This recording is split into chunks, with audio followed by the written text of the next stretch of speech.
Have you ever wanted to go to Alaska and weren't really sure where to start? Well, in this video series, I'm going to walk you through the process of planning Alaskan vacations. The last video we talked about the 5 regions, and today we're going to take a family and we're going to walk through the beginning pieces of how to plan a trip.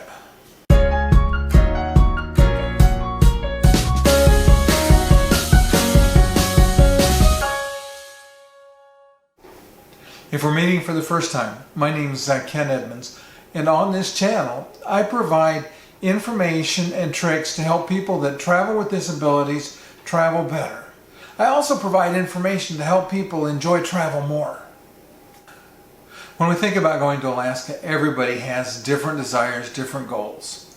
And so as we go through the video today, we're going to follow we'll call them a mythical family, and we're going to look at how they start to make decisions about Alaska. Now those decisions are going to be best for them, not necessarily best for everybody.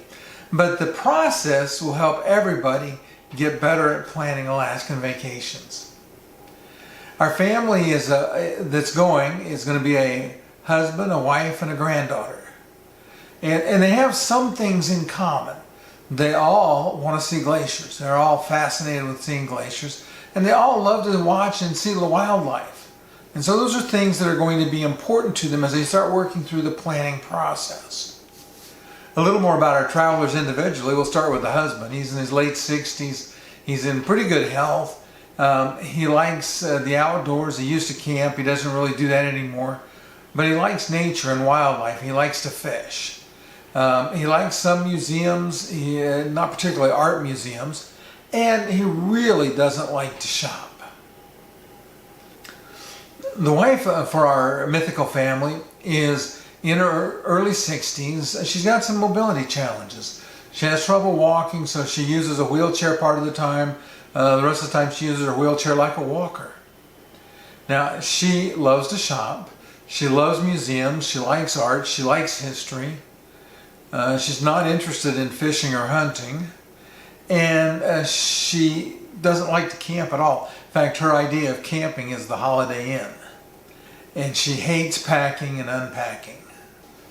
The granddaughter is 14 years old, and she likes to shop with Grandma. She likes to fish with Grandpa. She likes to get dressed up sometimes. She likes the ability to be a little more formal. And she likes to have some freedom. She's reaching that age where she wants to get out and do and explore some on her own. So these are our travelers. In our last video, we talked about the 5 different regions in Alaska. And so as our travelers start thinking about it, we start filtering it through what they're looking for, their goals and their desires for the trip, they eliminate the Arctic right away. Accessibility is not good. It's not really geared for people with handicaps. Nobody wants to go camping. So there's not much in the way in the Arctic that is on their list of things they want to do. It doesn't mean the Arctic's not a beautiful place. It's just not on their list.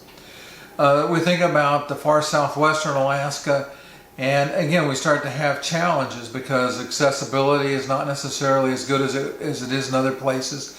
And again, while some of the things that they want to see and do are available there, they'd have to do it and it would require packing and unpacking, renting a car, a lot of driving. So they kind of ruled the southwest Alaska out. The interior, Denali would be really interesting. They think they'd like that. But so many of the other things that they wanted to do that were important aren't available in that particular region.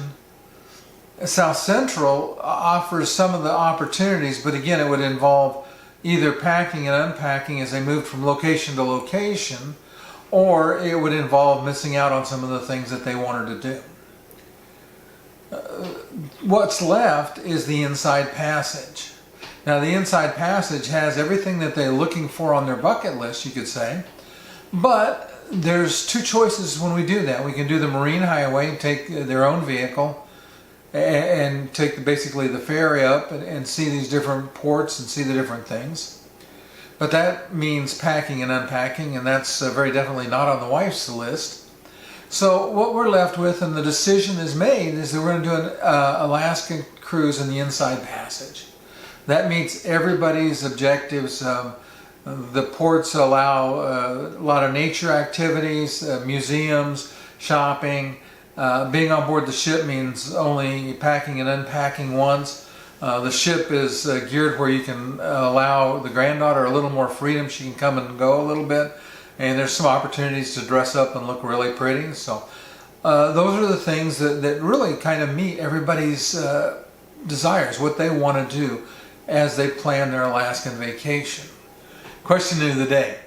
Have you ever thought about going to Alaska? Do me a favor. Put an answer down in the comments down below. Let me know if you thought about it. And if you have any questions, go ahead and put them in there. Once the decision is made to take a cruise, there's still a lot of decisions left. You have to decide on a budget. You have to decide on an itinerary. You have to decide on shore excursions. You have to decide on the cruise line. You have to decide when to travel and what kind of cabin you want. For this series, we're going to make the decision that we're going to try to spend around $7,000 on our trip. Once we set the budget, there are some other decisions we still need to make. And we're going to start because off the ship there's so many activities that we care about. And we're going to go through and we're going to find the ports that allow us to get all of the things that we wanted to do on our list. And so once we know which ports, then we can start to look for the itinerary. And now once we have the ports and the itinerary, we can make a decision based on time frame. When are we going to go based on those activities that we want to do? With the itinerary, then we can start to look for cruise lines that visit the ports that we want to visit. And then we can decide on the ship, and then finally on the cabin category to try to make sure that we do all the things we want to do and we still keep them in our $7,000 budget. So since the excursions and the activities are really the focal point of what we want to use for a decision, we're going to start by researching the various ports and looking at what's available there, and then we'll start to compile them together to find a list of ports that enables us to hit as many as possible of our objectives for this trip. We're going to start, our next video is going to be about Juneau. We'll research Juneau, we'll talk about what's there, where it is, what activities are available, and what's accessible. I hope you have enjoyed this video. If you haven't already done so, please hit like and please hit subscribe.